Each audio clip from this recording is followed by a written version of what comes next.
ಪ್ರಜ್ವಲ್ ರೇವಣ್ಣ ಅಶ್ಲೀಲ ವಿಡಿಯೋ ಪ್ರಕರಣಕ್ಕೆ ಸಂಬಂಧಪಟ್ಟಂತೆ ಬ್ರೇಕಿಂಗ್ ಬರ್ತಾ ಇದೆ, ನೋಡ್ಕೊಂಡು ಬರೋಣ.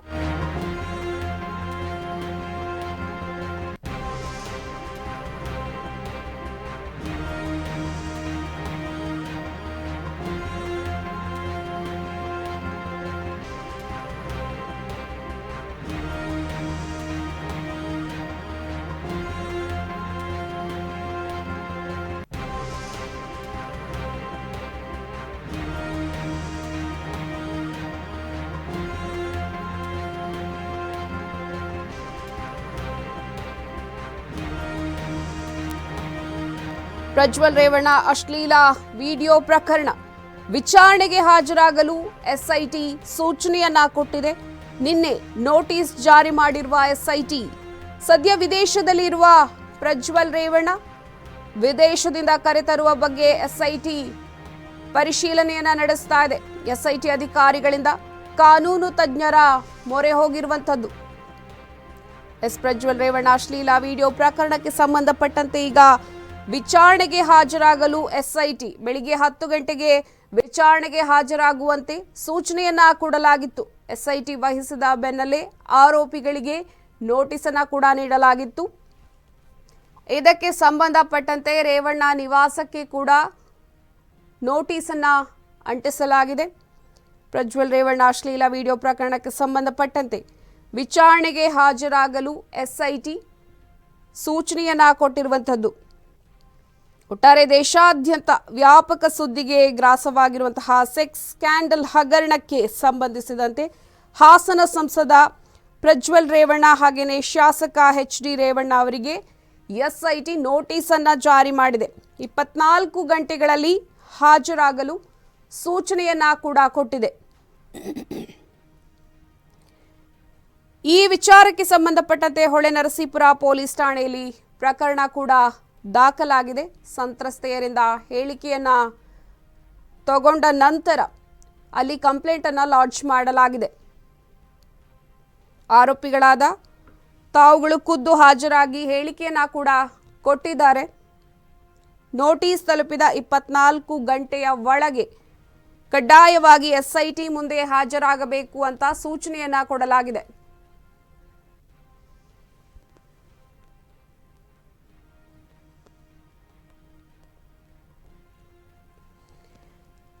ಪ್ರಜ್ವಲ್ ರೇವಣ್ಣ ಅಶ್ಲೀಲ ವಿಡಿಯೋ ಪ್ರಕರಣಕ್ಕೆ ಸಂಬಂಧಪಟ್ಟಂತೆ ವಿಚಾರಣೆಗೆ ಹಾಜರಾಗಲು ಪ್ರಜ್ವಲ್ ರೇವಣ್ಣ ಅವರಿಗೆ ಸೂಚನೆಯನ್ನ ಕೊಟ್ಟಿರುವಂತದ್ದು. ಇದಕ್ಕೆ ಸಂಬಂಧಪಟ್ಟಂತೆ ಹೆಚ್ಚಿನ ಅಪ್ಡೇಟ್ಸ್ ಅನ್ನ ಕೊಡೋದಕ್ಕೆ ಡೆಸ್ಕ್ ಲೈವ್ ನಿಂದ ನೇರ ಸಂಪರ್ಕದಲ್ಲಿದ್ದಾರೆ ಓಂ ಪ್ರಕಾಶ್. ಓಂ ಪ್ರಕಾಶ್, ವಿಚಾರಣೆಗೆ ಹಾಜರಾಗಲು ಎಸ್ಐಟಿ ಒಂದು ಸೂಚನೆಯನ್ನ ಪ್ರಜ್ವಲ್ ರೇವಣ್ಣ ಹಾಗೂ ರೇವಣ್ಣ ಅವರಿಗೆ ಕೊಟ್ಟಿರುವಂತದ್ದು, ಏನಿದೊಂದು ಅಪ್ಡೇಟ್ಸ್?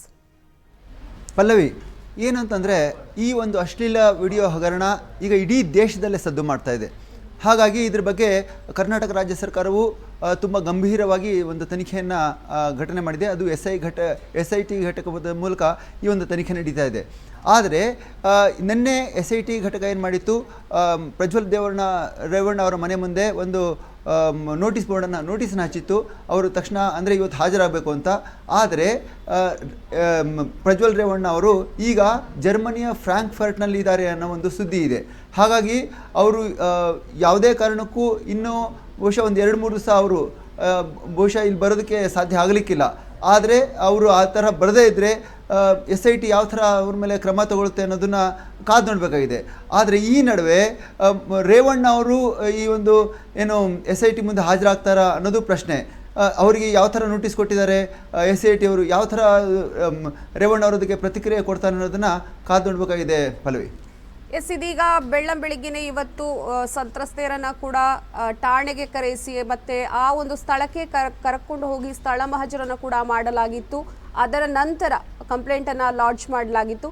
ಮುಂದಿನ ತನಿಖೆ ಈಗ ಯಾವ ಹಂತದಲ್ಲಿ ನಡೆಯುವ ಸಾಧ್ಯತೆ ಇದೆ? ಸ್ಥಳ ಮಹಜರು ಅನ್ನೋದು ತುಂಬ ಇಂಪಾರ್ಟೆಂಟು ಪಲ್ಲವಿ. ಯಾಕಂದರೆ ಯಾವುದೇ ಒಂದು ಕೃತ್ಯ ಇರಲಿ, ಅಪರಾಧಿಕ ಕೃತ್ಯ, ಅದು ಕೊಲೆ ಇರ್ಬೋದು ಅಥವಾ ಈ ಥರ ಒಂದು ಮಾನಹಾನಿ ಪ್ರಕರಣ ಇರ್ಬೋದು, ಪ್ರತಿಯೊಂದು ಪ್ರಕರಣದಲ್ಲೂ ಆರೋಪಿಗಳನ್ನ ಅಲ್ಲಿ ಅಂದರೆ ಅವ್ರ ಸಂತ್ರಸ್ತರನ್ನಾಗಲಿ ಆರೋಪಿನಾಗಲಿ ಕರ್ಕೊಂಡೋಗಿ ಅಲ್ಲಿ ಸ್ಥಳ ಮಹಜರು ಮಾಡಿ, ಅಂದರೆ ಆ ಸ್ಥಳದಲ್ಲೇ ನಡೆದಿದೆ ಅಂತ ಹೇಳ್ಬಿಟ್ಟು ಇದು ಮಾಡ್ತಾರೆ. ಹಾಗಾಗಿ ಈಗ ಸ್ಥಳ ಮಹಜರು ಮುಗಿದಿದೆ. ಆ ಕಾರಣಕ್ಕಾಗಿ ಈಗ ಸಂತ್ರಸ್ತರಿಗೂ ಆಗಿದೆ. ಆದರೆ ಈಗೇನು ಆರೋಪಿಗಳಿದ್ದಾರೆ ಆ ಆರೋಪಿಗಳನ್ನ ಆ ಸ್ಥಳಕ್ಕೆ ಕರ್ಕೊಂಡೋಗಿ ಅಲ್ಲಿ ಹಾಜರು ಮಾಡಬೇಕಾಗುತ್ತೆ. ಹಾಗಾಗಿ ಈಗ ಆರೋಪಿಗಳನ್ನ ತಕ್ಷಣಕ್ಕೆ ಅವರು ತಮ್ಮ ಒಂದು ಸುಪರ್ದಿಗೆ ತಗೋಬೇಕಾಗುತ್ತೆ. ಆದರೆ ಈ ಸುಪರ್ದಿಗೆ ತಗೊಳ್ಳೋದಕ್ಕೆ ಪ್ರಜ್ವಲ್ ರೇವಣ್ಣ ಅವರು ತಕ್ಷಣಕ್ಕೆ ದೇಶದಲ್ಲಿಲ್ಲ ಅನ್ನೋ ಒಂದು ಮಾಹಿತಿ ಇದೆ. ಹಾಗಾಗಿ ಅದ್ರ ಮೇಲೆ ಯಾವ ಥರ ಒಂದು ಕ್ರಮ ತಗೊಳ್ತಾರೆ, ಅವ್ರನ್ನ ದೇಶಕ್ಕೆ ಕರ್ಕೊಂಬರೋದಕ್ಕೆ ಯಾವ ಥರ ಒಂದು ತಂಡ ರಚನೆ ಮಾಡ್ತಾರಾ ಅಥವಾ ಸೆಂಟ್ರಲ್ದು ಒಂದು ಹೆಲ್ಪ್ ಕೇಳ್ತಾರೆ ಅನ್ನೋದನ್ನ ಈಗ ನೋಡಬೇಕಾಗಿದೆ ಪಲ್ಲವಿ. ಎಸ್, ಈಗ ಮುಂದಿನ ಹಂತದಲ್ಲಿ ನಾವೀಗ ನೋಡೋದಾದ್ರೆ SIT ಅವರೊಂದು ಸೂಚನೆಯನ್ನ ಕೊಟ್ಟಿದ್ದಾರೆ, ಇವತ್ತು ಬೆಳಿಗ್ಗೆನೆ ಹಾಜರಾಗಬೇಕು ಅನ್ನುವಂಥದ್ದು. ಆದರೆ ಪ್ರಜ್ವಲ್ ರೇವಣ್ಣ ಅವರು ಈಗ ಸದ್ಯಕ್ಕೆ ನಮ್ಮ ದೇಶದಲ್ಲಿ ಇಲ್ಲ. ಇದರ ಜೊತೆಗೆ ಈಗ ರೇವಣ್ಣ ಅವರು ಹಾಗಿದ್ರೆ ಎಲ್ಲಿರ್ಬೋದು ಅಥವಾ ಇದಕ್ಕೆ ಸಂಬಂಧಪಟ್ಟಂತೆ ಯಾರಾದರೂ ಏನಾದರೂ ಪ್ರತಿಕ್ರಿಯೆಯನ್ನ ಕೊಟ್ಟಿದ್ದಾರಾ? ತಕ್ಷಣಕ್ಕೆ ಈ ಥರ ಅಂದರೆ ಈ ಒಂದು ಇದರಲ್ಲಿ ಯಾರೂ ಒಂದು ಪ್ರತಿಕ್ರಿಯೆ ಕೊಡೋದಕ್ಕೆ ಹೋಗಿಲ್ಲ ಬಲ್ವ. ಯಾಕಂದರೆ ರೇವಣ್ಣ ಅವರು ಒಂದು ಜವಾಬ್ದಾರಿತ ಸ್ಥಾನದಲ್ಲಿರೋದ್ರಿಂದ ಅವ್ರನ್ನ ತಕ್ಷಣಕ್ಕೆ ಬಂಧಿಸೋಕೆ ಆಗಲ್ಲ ಅಂತ ಅಂದರೆ ಈ ಒಂದು ಸರ್ಕಾರದ ಪರಮೇಶ್ವರ್ ಅವರು ಅಂದರೆ ಗೃಹ ಮಂತ್ರಿ ಪರಮೇಶ್ವರ್ ಏನು ಹೇಳಿದ್ದಾರೆ, ಅವ್ರು ಕೇಳಿದಕ್ಕೆ ನಾವು ಹಾಗೆಲ್ಲ ತಕ್ಷಣಕ್ಕೆ ಬಂಧಿಸೋಕ್ಕಾಗಲ್ಲ, ಎಲ್ಲ ಒಂದು ವಿಚಾರಣೆ ನಡೆದು ಪೂರ್ವಪೂರ್ವವಾಗಿ ಪ್ರತಿಯೊಂದು ಅಂದರೆ ಈಗ FSL ಕಳಿಸಿದ್ದಾರೆ. ಏನು ಆ ವಿಡಿಯೋದ ಒಂದು ಸತ್ಯಾಸತ್ಯತೆ ತಿಳ್ಕೊಳ್ಳೋದಕ್ಕೆ FSL ರಿಪೋರ್ಟ್ ಬರಬೇಕು. ಆ ರಿಪೋರ್ಟ್ ಬಂದ ಮೇಲೆ ಅದರ ಆಧಾರದ ಮೇಲೆ ಅದ್ರ ನಡೆದಿದೆಯೋ ಕೃತ್ಯ ಯಾವ ಥರ ನಡೆದಿದೆ, ಅದಕ್ಕೆ ಯಾರು ಜವಾಬ್ದಾರಿ, ಯಾರು ಹೊಣೆ, ಅದರಲ್ಲಿ ಯಾರ್ಯಾರಿದ್ದಾರೆ ಅನ್ನೋದನ್ನು ನೋಡಿಕೊಂಡು ಆಮೇಲೆ ನಾವು ಬಂಧಿಸ್ತೀವಿ ಅನ್ನೋ ಒಂದು ಮಾತನ್ನ ಗೃಹ ಮಂತ್ರಿ ಪರಮೇಶ್ವರ್ ಹೇಳಿದ್ದಾರೆ. ಹಾಗಾಗಿನೇ ತಕ್ಷಣಕ್ಕೆ ಯಾರನ್ನೂ ಬಂಧಿಸೋ ಒಂದು ಕ್ರಮಕ್ಕೆ ರಾಜ್ಯ ಸರ್ಕಾರ ಮುಂದಾಗ್ತಾ ಇಲ್ಲ. ಆದರೆ ವಿಚಾರಣೆಗೆ ಮಾತ್ರ ರೇವಣ್ಣ ಅವ್ರನ್ನ ತಕ್ಷಣಕ್ಕೆ ಅವರು ಬರಲೇಬೇಕಾಗುತ್ತೆ, ಆಗಲೇಬೇಕಾಗುತ್ತೆ ಪಲ್ಲವಿ. ಎಸ್, ಅದೇ ರೀತಿ ಈಗ ನಾವೀಗ ನೋಡೋದಾದ್ರೆ ಮಾಜಿ ಡ್ರೈವರ್ ಕಾರ್ತಿಕ್ ಅವರು ಏನಿದ್ದಾರೆ ಅವರ ಮೊಬೈಲ್ ಪರಿಶೀಲನೆ ಈಗ ನಡೆದಿರುವಂಥದ್ದು. ಹಾಗೆ FSL ವರದಿಗೆ ಅವರ ಮೊಬೈಲನ್ನ ಕಳುಹಿಸಲಾಗಿದೆ. ತದನಂತರ ಮೊಬೈಲ್ ಪರಿಶೀಲನೆ ನಡೆದ ನಂತರ ಅದನ್ನ ಸೀಸ್ ಕೂಡ ಮಾಡಲಾಗಿದೆ ಅಂತ ಹೇಳಲಾಗ್ತಾ ಇದೆ.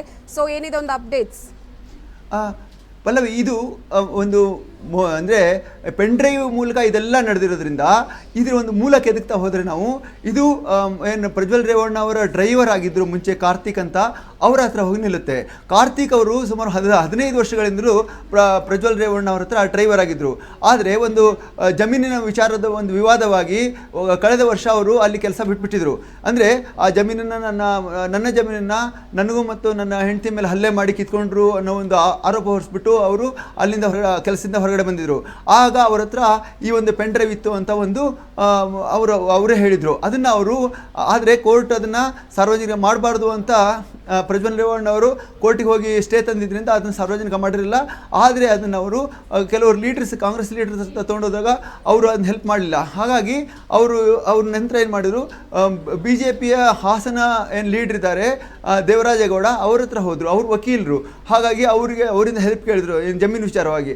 ಆಗ ದೇವರಾಜೇಗೌಡ ಈ ಒಂದು ಪೆನ್ ಡ್ರೈವ್ ನನ್ನ ಹತ್ರ ಕೊಟ್ಟಿರು, ನಾನು ಅದನ್ನು ಬೇರೆದಕ್ಕೆ ಯೂಸ್ ಮಾಡಲ್ಲ ಅಂತ ಇದಕ್ಕೆ ಅದು ನಂಬಿಕೊಟ್ಟೆ ನಾನು. ಆದರೆ ಆಮೇಲೆ ಹಂಗೆ ಅದನ್ನ ಅಂದರೆ ಅದು ವೈರಲ್ ಆಗಿದ್ದನ್ನು ಗೊತ್ತಿಲ್ಲ ಅಂತ ಅವರು ಈಗ ಹೇಳ್ತಾ ಇದ್ದಾರೆ ಪಲ್ಲವಿ. ಓಕೆ, ಧನ್ಯವಾದ ನಿಮ್ಮೆಲ್ಲ ಅಪ್ಡೇಟ್ಸ್ಗಾಗಿ ಓಂ ಪ್ರಕಾಶ್. ಪ್ರಜ್ವಲ್ ರೇವಣ್ಣ ಅಶ್ಲೀಲ ವಿಡಿಯೋ ಪ್ರಕರಣಕ್ಕೆ ಸಂಬಂಧಪಟ್ಟಂತೆ ಇದೀಗ ವಿಚಾರಣೆಗೆ ಹಾಜರಾಗಲು SIT ನೋಟಿಸ್ ಅನ್ನ ಕೊಟ್ಟಿರುವಂತದ್ದು. ನಿನ್ನೆನೇ ನೋಟಿಸ್ ಜಾರಿ ಮಾಡಲಾಗಿತ್ತು ಹಾಜರಾಗೋದಿಕ್ಕೆ. ಸದ್ಯ ವಿದೇಶದಲ್ಲಿ ಪ್ರಜ್ವಲ್ ರೇವಣ್ಣ ಇದ್ದಾರೆ ಅಂತ ಕೇಳಿ ಬರ್ತಾ ಇದೆ. ವಿದೇಶದಿಂದ ಕರೆ ತರೋದಕ್ಕೆ SIT ಸಾಕಷ್ಟು ಸಿದ್ಧತೆಗಳನ್ನ ಕೂಡ ನಡೆಸ್ತಾ ಇದೆ. SIT ಅಧಿಕಾರಿಗಳಿಂದ ಕಾನೂನು ತಜ್ಞರ ಮೊರೆ ಕೂಡ ಹೋಗುವ ಸಾಧ್ಯತೆ ಇದೆ.